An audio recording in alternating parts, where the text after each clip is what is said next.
നമസ്തേ.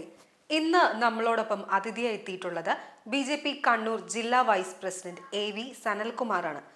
Sir, Madayippara ജനങ്ങൾ വർഷങ്ങളായി ഐക്യത്തോടെ പങ്കിട്ടിരുന്ന ദേവസ്വം ഭൂമി. എന്നാൽ തിരുവോണ ദിവസം കുടുംബങ്ങളുടെ ആഘോഷത്തിനിടയിൽ പലസ്തീൻ അനുകൂല മുദ്രാവാക്യങ്ങൾ ഉയർന്നപ്പോൾ സമാധാനത്തിന്റെ ആ ശാന്തത തന്നെ ചോദ്യം ചെയ്യപ്പെടുകയായിരുന്നു. പലസ്തീൻ പ്രശ്നം നൂറ്റാണ്ടുകൾ പഴക്കം ചെന്നതാണ്. പക്ഷേ അതിനായി എന്തുകൊണ്ട് മാടായിപ്പാറയിലെ ദേവസ്വം ഭൂമി തിരഞ്ഞെടുത്തു? ഇത് യഥാർത്ഥ ഐക്യദാർഢ്യത്തിന്റെ പ്രകടനമോ അതോ നാട്ടിലെ സമാധാനത്തെ കലുഷിതമാക്കാനുള്ള രാഷ്ട്രീയ കളിയോ? കണ്ണൂർ BJP ജില്ലാ വൈസ് പ്രസിഡന്റ് എന്ന നിലയിൽ ഈ വിഷയത്തിൽ എന്താണ് സാറിന് പറയാനുള്ളത്? അപ്പോ മാടായിപ്പാറയെ സംബന്ധിച്ചിടത്തോളം, അത് ഭാരതീയ ജനതാ പാർട്ടിയും സംഘപരിവാറിനെയും സംബന്ധിച്ചിടത്തോളം ഞങ്ങൾ കാലാകാലമായി പറയുന്ന കാര്യങ്ങൾ തന്നെയാണ് ഇപ്പോഴും ഞങ്ങളുടെ ആവശ്യം. അപ്പോ നമ്മളെ സംബന്ധിച്ചിടത്തോളം എന്ന് പറഞ്ഞാൽ ഇത് ക്ഷേത്രഭൂമിയാണ്. ക്ഷേത്രഭൂമി എന്ന് പറഞ്ഞു കഴിഞ്ഞാൽ മാടായിക്കാവ് തിരുവർക്കാട്ട് ദേവസ്വം തിരുവർക്കാട്ട് കാവിന്റെ കീഴിലുള്ള ഏകദേശം 400 ഏക്കറോളം ഭൂമിയാണ് ഇപ്പോൾ ഉള്ളത്. 600 ഏക്കറോളം ഭൂമി ഉണ്ടായിരുന്നു. 200 ഏക്കർ ഓൾറെഡി ഇത് കയ്യേറ്റം നടന്നിട്ടുണ്ട് ഇവിടെ. അപ്പൊ അതിന്റെ ബാക്കിയുള്ള ഭൂമിയാണ് ക്ഷേത്രഭൂമിയാണ്. ഞങ്ങൾ പറയുന്നത് ഇത് ക്ഷേത്രഭൂമിയായി തന്നെ കാണണം. അല്ലാണ്ട് ഒരു ടൂറിസം പ്രദേശമാക്കി കണ്ടു കഴിഞ്ഞാൽ നാളെ ഇത് വീണ്ടും കയ്യേറുന്നതായ ഒരു അവസ്ഥയുണ്ടാവും. അപ്പോൾ ഇവിടെ അന്ന് സംഭവിച്ചത് എന്ന് പറഞ്ഞു കഴിഞ്ഞാൽ, നമ്മളൊക്കെ ഇവിടെ ബോർഡ് ക്ഷേത്രഭൂമിയാണ്, ദേവസ്വം വകുപ്പിന്റെ കീഴിലാള് എന്നൊക്കെ പോലീസും പിന്നെ അതുപോലെ തന്നെ മാടായിപ്പാറ സംരക്ഷണ സമിതി ഉൾപ്പെടുന്നവർ ബോർഡുകൾ സ്ഥാപിച്ചിട്ടുണ്ട്. പക്ഷെ ആ ബോർഡുകളൊന്നും തന്നെ ഹൈക്കോടതി വിധിയുണ്ട് എന്ന് വെച്ച് കഴിഞ്ഞാൽ, ഹൈക്കോടതിയിൽ വിധി എന്ന് പറഞ്ഞു കഴിഞ്ഞാൽ മാടായിപ്പാറയിലുള്ള വലിയ ഒരു വാഹനങ്ങളും തന്നെ പച്ചപ്പുൽത്തകടിലോ അതുപോലെ തന്നെ പാറയുടെ ഓരങ്ങളിലോ എവിടെ ഈ ജൈവ വൈവിധ്യ കേന്ദ്രങ്ങളിൽ എവിടെയും തന്നെ പാർക്ക് ചെയ്യാനോ ഇറക്കാനോ പറ്റുകയില്ല എന്നുള്ള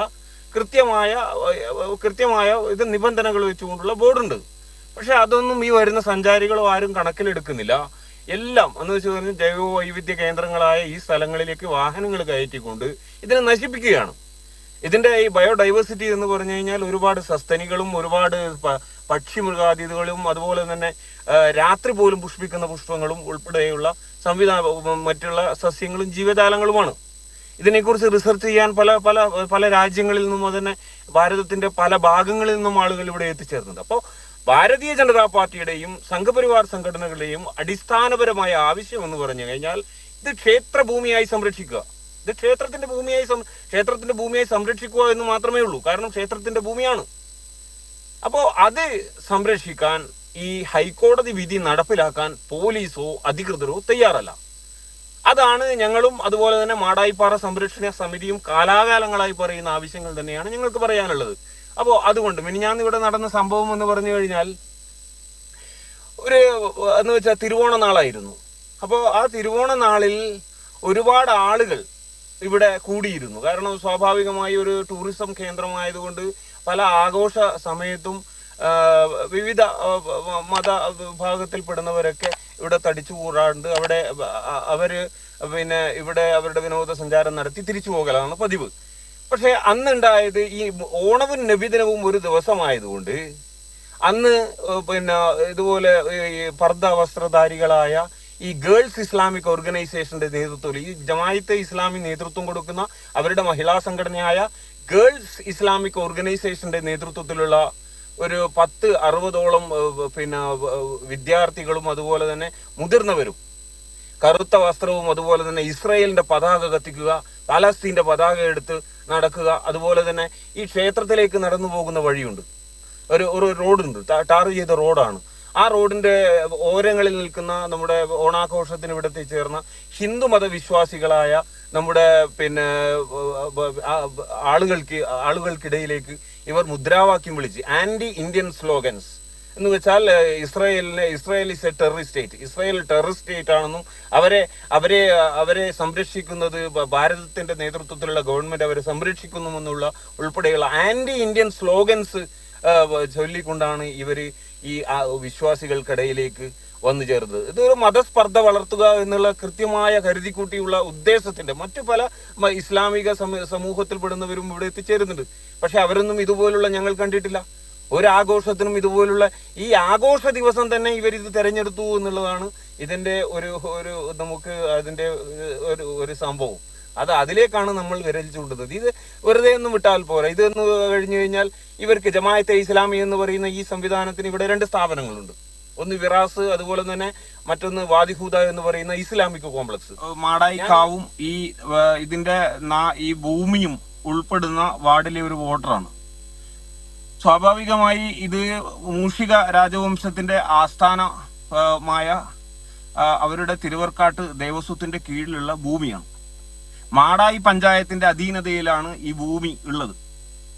ഒരു ഭാഗത്ത് വെങ്ങര ഗ്രാമം, മറ്റൊരു ഭാഗത്ത് പഴയങ്ങാടി ഉൾപ്പെടുന്ന എരുപുരം പഴയങ്ങാടി ടൗണ്, ഒരു ഭാഗത്ത് പഴയങ്ങാടി റെയിൽവേ സ്റ്റേഷൻ, മറ്റൊരു ഭാഗത്ത് രാമപുരം പുഴ. ഇതാണ് ഇതിന്റെ അതിര്. കുറേയേറെ ഭൂമികളൊക്കെ കയ്യേറി കഴിഞ്ഞു. പക്ഷേ ഇനി നമുക്കിത് സംരക്ഷിക്കുക എന്നുള്ളതാണ് നമ്മുടെ ബാധ്യത. ഒരു സ്വയം സേവകൻ എന്ന നിലയിൽ, അല്ലെങ്കിൽ ഒരു ഭാരതീയ ജനതാ പാർട്ടിയുടെ ഒരു സംഘപരിവാർ സംഘടനയുടെ ഒരു എളിയ പ്രവർത്തകൻ എന്ന നിലയിൽ ഇത് ഭാവിയിലേക്കുള്ള തലമുറയ്ക്ക് കാണിച്ചു കൊടുക്കുവാനും ഈ ജൈവ വൈവിധ്യം സംരക്ഷിച്ചുകൊണ്ട് ഇത് ഈ നമ്മുടെ എല്ലാ പരിഭാവനമായ ഭൂമിയാണ്. ഹൈന്ദവ സംസ്കാരത്തെ സംബന്ധിച്ചിടത്തോളം പരിഭാവനമായ ഭൂമിയാണ്. ഈ ഭൂമിയെ സംരക്ഷിക്കുക എന്നുള്ളത് ഞങ്ങളുടെ ആത്മാർത്ഥമായ പ്രവർത്തനത്തിന്റെ അതുപോലെ ലക്ഷ്യത്തിന്റെ ഒരു ഭാഗമാണ്. അപ്പോൾ നിങ്ങളിപ്പോൾ ചോദിച്ചതിന്റെ അടിസ്ഥാനത്തിൽ എന്ന് പറഞ്ഞു കഴിഞ്ഞാൽ മറ്റ് ആളുകളൊക്കെ ഇതുവരെ രാഷ്ട്രീയ പരിപാടികളൊന്നും ഈ പാറയിൽ നടന്നിട്ടില്ല എന്നുള്ളതാണ് താങ്കളുടെ ചോദ്യം. സ്വാഭാവികമായി ഈ ക്ഷേത്രവുമായി ബന്ധപ്പെട്ട് രാഷ്ട്രീയ പാർട്ടികളൊന്നും തന്നെ ഇതുവരെ രംഗത്ത് വന്നിട്ടില്ല. പക്ഷേ കാലങ്ങളായി അത് ചൈനാക്കളെ സമരം, ഇവിടെ നടന്ന 2 സമരങ്ങളാണ്. ഒന്ന് ചൈനാക്കളെ സമരം, KCCPLന്റെ കീഴിലുള്ള ചൈനാക്കളെ സമരം. ആ ചൈനാക്കളെ എന്ന് പറഞ്ഞാൽ മാടായി പാറയുടെ ഒരു ഭാഗം തുരന്നെടുത്തുകൊണ്ട് ക്ലേയുടെ അതുപോലെ തന്നെ വടുകുന്ത ശിവക്ഷേത്രം, ഇതുപോലെ മാടായിക്കാവ് ക്ഷേത്രം പോലെ തന്നെ അതിന്റെ അടുത്ത് ഒരു വടുകുന്ത ശിവക്ഷേത്രമുണ്ട്. ആ ശിവക്ഷേത്രം ഈ അച്ഛനും മകളുമാണ്. ശിവൻ അച്ഛനും അതുപോലെ തന്നെ ഈ ഇവിടുത്തെ നമ്മുടെ മാടായിക്കാവിൽ അമ്മ എന്ന് പറഞ്ഞു കഴിഞ്ഞാൽ മകളുമാണ്. അപ്പോ ഈ നമ്മുടെ ഇപ്പോ പൂരം, ഇവിടുത്തെ ഏറ്റവും വലിയ ആഘോഷം പൂരാഘോഷമാണ്. 10 ദിവസം നീണ്ടു നിൽക്കുന്ന ഈ പൂരാഘോഷം. ഈ പൂരാഘോഷം നടക്കുന്നത് ഈ മാടായിപ്പാറയിലെ തെക്കിനാക്കൽ കോട്ടയിലാണ്. പൂരാഘോഷം എന്ന് പറഞ്ഞു കഴിഞ്ഞാൽ രാവിലെ തിടമ്പ് എഴുന്നള്ളിച്ചുകൊണ്ട് പുലർച്ചെ 4 മണിക്ക് ഈ തിടമ്പ് എഴുന്നള്ളിച്ചുകൊണ്ട് പല സമുദായത്തിലുള്ള ആളുകളും, ആ സമുദായാംഗങ്ങൾക്കൊക്കെ ഞാൻ ഉൾപ്പെടെയുന്ന എല്ലാ ആളുകൾക്കും ഈ ക്ഷേത്രത്തിലും അതുപോലെ തന്നെ ഈ ഭൂമിയുടെ ഓരങ്ങളിലും എല്ലാവർക്കും അവരുടേതായ എല്ലാ സംവിധാനങ്ങളുമുണ്ട്, അവകാശങ്ങളുമുണ്ട്.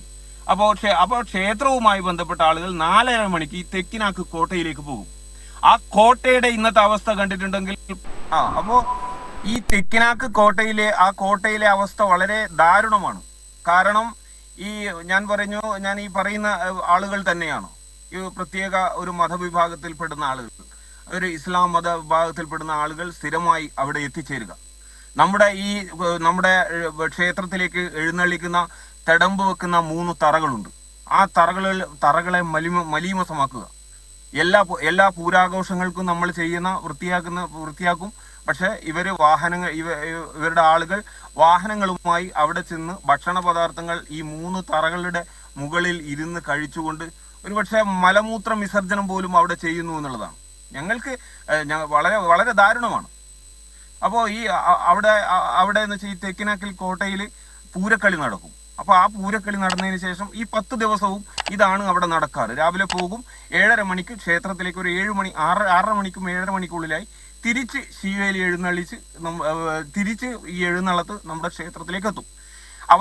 ഈ പൂരത്തിന്റെ അവസാനത്തെ ദിവസം ഈ എഴുന്നള്ളിച്ച് പൂരം കുളിക്ക് ഈ വടുകുന്ന ശിവക്ഷേത്രം, ഞാൻ ഈ പറഞ്ഞ ചൈനാക്കളെ ഖനനം നടക്കുന്ന അടുത്തുള്ള ഇപ്പൊ ഖനനം നടക്കുന്നില്ല, ആ കമ്പനി അവിടുന്ന് പൂട്ടി, നമ്മളൊക്കെ ആ സമരത്തിന്റെ ഭാഗമായി അത് പൂട്ടിച്ചു. അപ്പോൾ അവിടെ ഒരു കുളമുണ്ട്.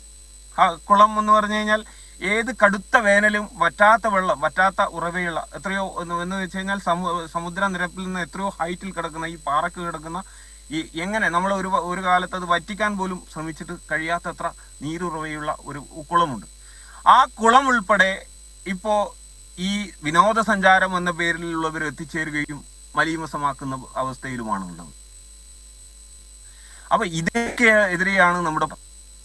അപ്പോൾ ഞാൻ പറഞ്ഞ രാഷ്ട്രീയ പാർട്ടികളൊന്നും ഇതിൽ ഇടപെടാറില്ല.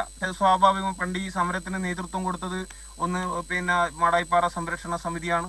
അതുപോലെ തന്നെ അതിന്റെ ചന്ദ്രാംഗതൻ എന്ന് പറയുന്ന ആളുകൾ, അതുപോലെ തന്നെ കൃഷ്ണൻ മാസ്റ്റർ എന്ന് പറയുന്ന പഴയ പല അവരെ ആ മഹാരഥന്മാരുടെ ഒരു സമരത്തിന്റെ ഒരു ഭാഗമാണ് ഈ മാടായിപ്പാറ ഇന്നത്തെ നിലയിൽ നിലനിൽക്കുന്നത്. മറ്റൊരു സമരം തമിഴ്നാട് ലിഗ്നൈറ്റ് കോർപ്പറേഷന്റെ നേതൃത്വത്തിൽ ഇവിടെ ലിഗ്നൈറ്റ് കുഴിച്ചെടുക്കാൻ വേണ്ടി പൈലിംഗ് നടത്തുകയും അതിന്റെ സാമ്പിള് തമിഴ്നാട്ടിലേക്ക് കൊണ്ടുപോയി ആ സമയത്തും ഞാൻ ഉൾപ്പെടുന്ന ആളുകൾ ആ സമരമുഖത്തേക്ക് കടന്നു ചെല്ലുകയും അതിനെ എതിർക്കുകയും അതിനെ പരാജയപ്പെടുത്തുകയും നമ്മൾ ആ കമ്പനിയെ ഇവിടുന്ന് ഓടിക്കുകയും ചെയ്തിട്ടുണ്ട്. അപ്പോൾ ഇത്രയേറെ വൈവിധ്യമുള്ള ഒരു ഭൂമിയാണ്. അവസാനമായി ഒരു ഗവൺമെന്റിന്റെ ഭാഗത്തു നിന്നൊരു ശ്രമം നടന്നത് ഈ മാടായിക്കാവ് ക്ഷേത്രത്തിനടുത്തുകൂടി ഒരു 20 മീറ്റർ മാത്രം മാറിക്കൊണ്ട് പിന്നെ കെ റെയിലിന്റെ ഇതുവഴിയാണ് കടന്നു പോകാൻ അതിന്റെ സർവേ നടന്നത്. ഈ ഭാഗമായിട്ട് അവസാനമായി നടന്ന സമരമാണ് കെ റെയിലിന്റെ സമരം. അതിനും നമ്മൾ നേതൃത്വം കൊടുത്തിട്ടുണ്ട്. അപ്പോൾ അതുപോലെ നിരവധിയായ സമരങ്ങളുടെ ഭാഗമായാണ് ഈ ഭൂമി, പരിപാവനമായ ഭൂമി ഇന്ന് ഇവിടെ നമുക്ക് കാണാൻ പറ്റുന്നത് എന്നുള്ളതാണ് യാഥാർത്ഥ്യം. രാഷ്ട്രീയ പാർട്ടി ഇപ്പോൾ ഈ കേരളയിലിന്റെ ഭാഗമായിട്ട് പല രാഷ്ട്രീയ കോൺഗ്രസ് ഉൾപ്പെടെ അതുപോലെ തന്നെ സി പി എം ഇതര സംഘടനകളൊക്കെ ഇവർ സമരം നടത്തിയിരുന്നു. അതിന്റെ ഭാഗമായി കേരളയിൽ സംരക്ഷണ സമിതിയുടെ സമരം നടത്തിയിട്ടുണ്ട്. അതിനും മുൻപന്തിയിൽ നമ്മൾ നിന്നിട്ടുണ്ട്.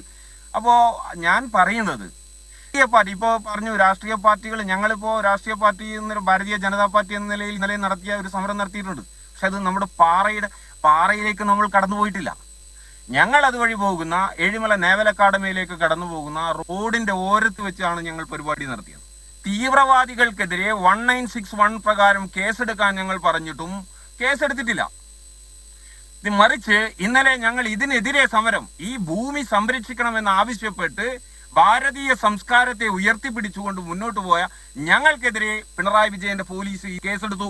സമരം നടത്തിയ ഈ പ്രതിഷേധ സംഗമം നടത്തിയ കണ്ണൂർ നോർത്ത് ജില്ലാ പ്രസിഡന്റ് ഉൾപ്പെടെയുള്ള കണ്ടാലറിയുന്ന 30 പേരുടെ പേരിൽ കേസെടുത്തിരിക്കുക. പ്രകോപനപരമായ മുദ്രാവാക്യം വിളിച്ചു, അതുപോലെ തന്നെ റോഡ് തടസ്സപ്പെടുത്തിയെന്ന്.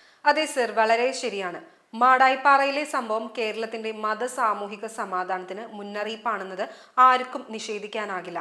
മാടായിപ്പാറയിൽ ഇതുവരെ രാഷ്ട്രീയ സംഘടനകളുടെ പരിപാടികളും പ്രകടനങ്ങളും നടന്നിട്ടില്ല. അത് ഒരിക്കലും സംഭവിക്കാത്ത കാര്യവുമാണ്. എന്നാൽ അന്ന് അവിടെ ഉണ്ടായിരുന്ന ജനങ്ങളുടെ സംയമനമാണ് കലാപം ഒഴിവാക്കിയത്. അതുകൊണ്ടാണ് ഇന്ന് അവർ പ്രതികളായി മാത്രം മാറിയിരിക്കുന്നത്. പ്രശ്നം ഈ നാടിന്റെ സമാധാനമാണ്. സ്ത്രീകളെയും കുട്ടികളെയും മുന്നിൽ നിർത്തി ഇരയായെന്ന നാടകമാടുക, ജനങ്ങളുടെ മനസ്സിൽ കലുഷിതാവസ്ഥ സൃഷ്ടിക്കുക, സംഘർഷങ്ങൾക്ക് വിത്ത് വെക്കുക, ഇതെല്ലാം ഇവർ മുമ്പ് പരീക്ഷിച്ച തന്ത്രങ്ങളാണ്. ജമാഅത്തെ ഇസ്ലാമി ഇന്ന് പലസ്തീന്റെ പേരുപയോഗിച്ച് നാട്ടിൽ കലാപത്തിന് തീ കൊളുത്താൻ ശ്രമിക്കുന്നു. അതിനൊപ്പം ഹിന്ദുത്വ താലിബാന്റെ ആയുധങ്ങൾക്ക് മൂർച്ച കൂട്ടുന്ന ഒരു ഭീഷണിയായി മാറുന്നു. മാടായിപ്പാറയിലെ സംഭവം ഒരു മുന്നറിയിപ്പാണ്. മലയാളികൾ തിരിച്ചറിയണം, സമാധാനത്തെ തകർക്കുന്ന മനുഷ്യ വിരുദ്ധരെ കൂട്ടിലടയ്ക്കണം.